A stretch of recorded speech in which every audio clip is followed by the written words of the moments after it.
Sahabat semua, kita kembali lagi dalam serial Manajemen Keuangan Pemerintah.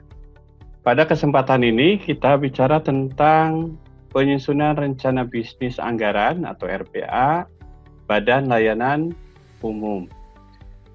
Sahabat semua, dalam penyusunan rencana bisnis anggaran, pertama yang harus diperhatikan bahwa RPA ini disusun berpedoman pada rencana bisnis BLU. Jadi harus punya apa? RSP dulu. Ya, rencana strategi bisnis BLU.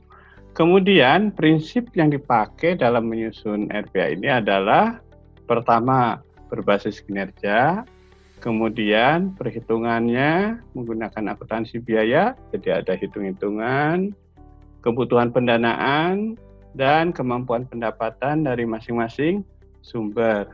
Maksudnya ada sumber dari PNBP BLU, ada juga sumber dari rupiah murni. Sahabat semua, kalau mau menyusun RPA, siapkan dulu ini, ya, biar nanti lancar. Pertama, siapkan dulu rencana strategi bisnisnya, siapkan dulu. Ya. Kedua, struktur organisasi dan tata kelola. Ini biar gampang, siapa yang jabat, siapa yang duduk di posisi pejabat keuangan, pejabat teknis, yang jadi pimpinan BLU. Kemudian lihat-lihat mengenai standar pelayanan minimal. Pasti ada. Untuk jadi BLU, dia harus menyusun standar pelayanan minimal. Ingat lagi ya di materi tentang persyaratan untuk menjadi Satker BLU. Kemudian ada apa lagi? Unit cost. Ya, jadi disiapkan juga nih datanya. Untuk apa? Nanti hitung dan evaluasi kinerja. Jangan lupa siapkan juga laporan keuangan periode sebelumnya, dan ya di dalamnya tentunya ada laporan administrasi anggaran periode sebelumnya. Disiapkan dulu, baru kita nyusun RPA. Ya. Dalam penyusunan RPA ini, ingat bahwa ini nih, BLU itu harus menyusun renstra bisnis dulu 5 tahunan ya, mengacu pada renstra KL. Yang suka bikin RPA aja susah, kenapa? Nggak punya RSB-nya. Gitu. Jadi di sini BLU itu dalam menyusun RPA tahunan, nah, dia akan mengacu pada renstra bisnis 5 tahunannya. RPA tahunan isinya apa sih?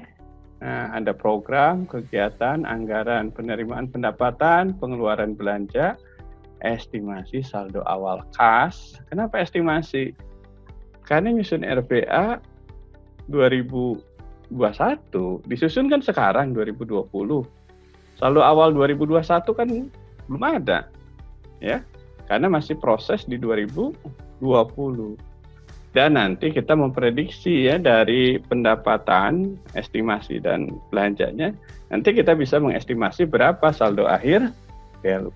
Ini kan kuncinya ya nyusun RPA itu. Jadi ini lagi berjalan nih, tahun anggaran 2020 berjalan, tapi kita harus bisa mengestimasi kira-kira saldo akhir 2020 itu mau jadi berapa. Gampang aja. Kita buat target saldo, ya. Ditambah lagi perkiraan RPA 3 tahun yang akan datang, carryover ya, kan itu dalam penyusunan anggaran kerangka menengah itu, jadi 1 tahun ke belakang digambarkan tahun ini dan 3 tahun yang akan datang. Jadi kalau jumlah berapa tahun nyusun anggaran? 5 tahun, ya. Kerangka pengeluaran jangka menengah itu masuknya. Terus apa lagi? Dalam nyusun RPA, ini intisalnya sederhana sekali ya, bahwa RPA itu pertama basisnya akrual. Sementara sahabat semua ya terbiasa nyusun RKAKL. Jadi ada kan nyusun RKAKL juga. Itu basisnya cash basis. Nah, makanya RBA ini penerimaan dan pengeluaran kan basisnya akrual. Sementara dalam RHKL nanti nih ada kerjaan tambahannya, itu cash basis. Jadi dalam RBA ini, di SARBA ada pendapatan. Pendapatan dari mana nih? Layanan kepada masyarakat, hibah, hasil kerjasama, atau penerimaan lain, value yang lain yang sah. Ini harus bisa melihat pendapatan basis akrual dan pendapatan nanti basis kasnya. Begitupun dengan belanja ya.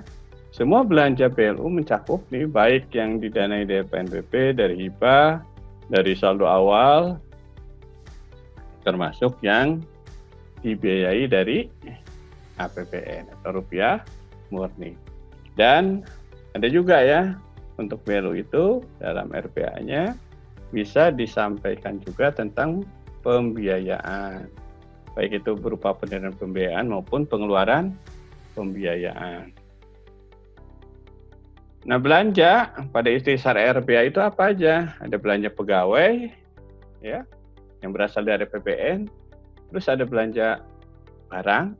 Nah, ini belanja barang terdiri dari apa aja? Ada belanja pegawai yang didanai dari PNBP, ada belanja barang yang didanai APBN, dan ada belanja barang yang didanai PNBP. Isinya apa? Ya, ini isinya bisa belanja gaji dan tunjangan yang tadi yang dibayar oleh PNBP. Belanja barang, belanja jasa, belanja pemeliharaan, belanja perjalanan, belanja penyediaan barang dan jasa BU lainnya yang berasal dari PNBP. Ya. Kemudian ada belanja modal. Tentunya belanja modal seperti biasa ada yang didanai dari APBN atau rupiah murni, ada yang didanai dari PNBP BLU. Konsep inilah yang harus dipahami ya ketika kita nyusun rencana bisnis anggaran. Isinya gimana sih RBA ini? Sangat sederhana ya sistematikanya. Pertama kita susun ringkasan eksekutif, jadi gambaran umumnya terkait dengan pendapatan dan belanjanya seperti apa. Bahasa RBA-nya ya penerimaan dan kegiatan operasional ya. Isinya apa? Umum, ya secara umum jelaskan visi dan misi BLU-nya, budaya BLU, susunan pejabat pengelola BLU dan dewan pengawas. Makanya tadi yang dibutuhkan datanya adalah tentang struktur organisasi dan tata kelola. Bab 2 ini kinerja BLU tahun berjalan. Jadi dan rencana bisnis anggaran BLU tahun yang akan datang. Jadi kalau ceritanya kinerja BLU yang mana? Yang tahun sekarang nih kita lagi proses dengan 2020 karena kita nyusun RBA 2021. Jadi cerita yang sekarang dan rencana cerita yang akan datang. Ya. RBA isinya cerita yang akan datang, tetapi membandingkan rencana atau kinerja tahun berjalan. Ya. Isinya apa? Ada gambaran kondisi Satker BLU yang sekarang berjalan, pencapaian dan target kinerja Satker BLU, informasi lain yang disampaikan, ambang batas, ingat ya, ambang batas belanja BLU, dan perakiraan maju pendapatan dan perakiraan maju belanja. Jadi kita harus bisa apa? Bermain mengestimasi. Tentunya estimasinya bukan berdasarkan perasaan, tapi berdasarkan data-data yang reliable, dapat dipercaya ya. Ini pendapatan ini dari mana, belanjanya kenapa, untuk apa. Nah kan kalau untuk belanja nanti dasarnya adalah unit cost dan standar biaya. Ya, pendapatan tentunya didasarkan dari apa? Tarif layanan. Kemudian yang ketiga, bab 3 penutup, kesimpulan dan hal-hal yang mendapat perhatian. Gampang kan? Itu terkait dengan penyusunan RPA. Mudah-mudahan sepintas tentang penyusunan RPA bisa dipahami. Kita ulas lagi nanti di serial Manajemen Keuangan Pemerintah berikutnya. Terima kasih.